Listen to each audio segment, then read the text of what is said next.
Hey, good morning, Eastview family. Happy Friday to you. I hope that this week has been full of grace and peace. And I'm excited for this morning looking at John 8. We've been looking at it all week. It's kind of a long passage, and we've kind of been looking at different portions of it. Today we get towards the end of John 8. It's the last 10 or so verses, 48 to 59. And there's some important questions that are being asked ultimately to Jesus. And I don't know about you, but if you've ever been in a conversation before, sometimes you can just tell if somebody's being genuine just by the questions that they ask. Sometimes you can tell that somebody's wanting to know more about you, or they're wanting to hear your story based upon the type of questions. And sometimes you can just tell that people, they're not really listening. They're just asking questions just to ask the next thing, just to ask the next thing.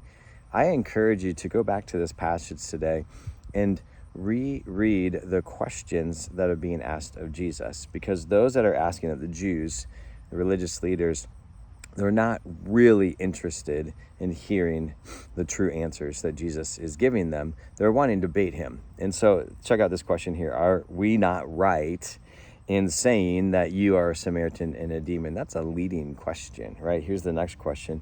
Who do you make yourself out to be? And you could read that with good intent. Hey, who do you make yourself out to be? You can read that with ill intent. Who do you think that you are? Like, who in the world do you think that you claim yourself to be? All of these questions are being asked of Jesus. His answers are very profound, and we don't have enough time to really go through all of this. But ultimately he answers it in verse 58. Truly, truly, which means I most solemnly answer you, which means I am telling you the truth, even if you don't believe it. I say to you, before Abraham was, I am. You see, here's what's happening is this debate. All these great people that the Jewish people celebrate, Moses and Abraham. And Jesus is even saying, you don't actually really even believe and follow them, because if you did, you would be able to see me for who I am. And you keep asking for signs. I'm giving you these signs. You're asking me all these baiting questions. I'm not falling for it, but I am going to tell you who I am. And I am who I am, as in I'm the Messiah. And before Abraham was, I am. And if you can even imagine the responses that were there, because they were wanting to trap Jesus.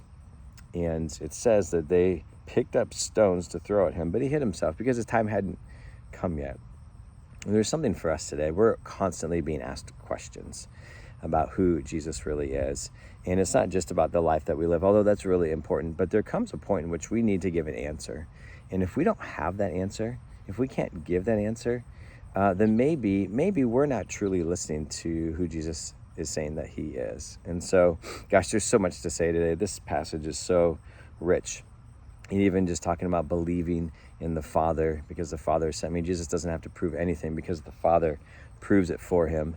But for us today, I just want you to pause and think about, if somebody were to ask you, who is Jesus and why is it important that he says that I am the Messiah?